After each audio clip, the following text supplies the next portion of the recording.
Nathan Zegura here from a jubilant Huntington Bank Field where the Browns have gotten their first win of the season, knocking off the previously undefeated Green Bay Packers 13-10 in dramatic fashion. Folks, with 3 minutes and 39 seconds left in this game, it was 10-0 Packers, and it seemed like the Browns really could not get anything going on offense. Well, they would get an Andre Schmidt field goal, they'd cut it to 10-3. On the ensuing kickoff, you'd hope, hey, this Browns defense has played so well. 4 sacks, Schlesinger was everywhere, Delpit was everywhere, Malik Collins had 1.5 sacks. Alex Wright got a sack. Mason Graham got his first sack. They were all over the field. He said, can we just get a 3 and out? And Grant Delpit said, I'm going to do you one better, really asserting himself as a leader on this defense. He got the Browns' first takeaway of the season on third down, intercepting Jordan Love, running it down to the 4. After a penalty that Cedric Tillman drew 2 huge penalties late in this game, it was 1st and goal to 1, and boom, in goes Quinshon Judkins. Judkins, man, as he breathed some life into this team, ran for over 90 yards and a touchdown on 18 carries. Really in the second half, that field goal drive, that was all Quinshon Judkins. Had a 38-yard run, picked up 52 yards on back-to-back runs there, and then he gets in the end zone. So now all of a sudden, it's 10-10. You're feeling pretty good about it, but the Browns defense, they did so well all day, but the Packers had a couple of nice plays, and what do? They get into field goal range. You think they're going to kick a field goal with about 30 seconds left in the game, and that's going to be it. Good night, Irene, right? Wrong.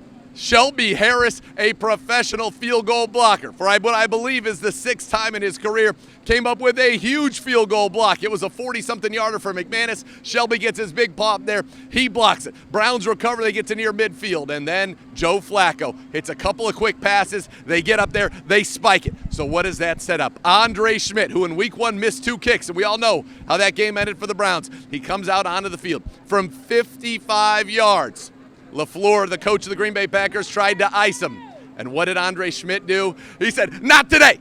Right down the middle from 55 yards. It was Jubilation City as the Browns get a much-needed win. They get to 1-2 on the season. They will head to Detroit next week. This was a game about resiliency for the Cleveland Browns. It was a game where things were not necessarily going the way they wanted. Offensively, Quinshon Judkins, the rookie Schlesinger, the veteran Delpit, all injecting life. Shelby Harris, the punt block. Complimentary football. You get a takeaway on defense, you turn it into a touchdown. You get a big special teams play, and then another big special teams play on Schmidt's field goal, and that's how you win the football game. So a huge win for the Browns here. We'll break it down for you on clevelandbrowns.com. Now, it's going to be a little while before we get to play at Huntington Bank Field again, but for the Cleveland Browns, if you want to see that game in VIP style, all you have to do is go to vividseats.com/Browns. They got premium terrace experiences, VIP experiences for the Browns and the Dolphins. That's the next time we'll be here at Huntington Bank Field. Browns win. Wasn't always pretty, but at the end of the day, it's a binary business, and the Browns got what they needed more than anything,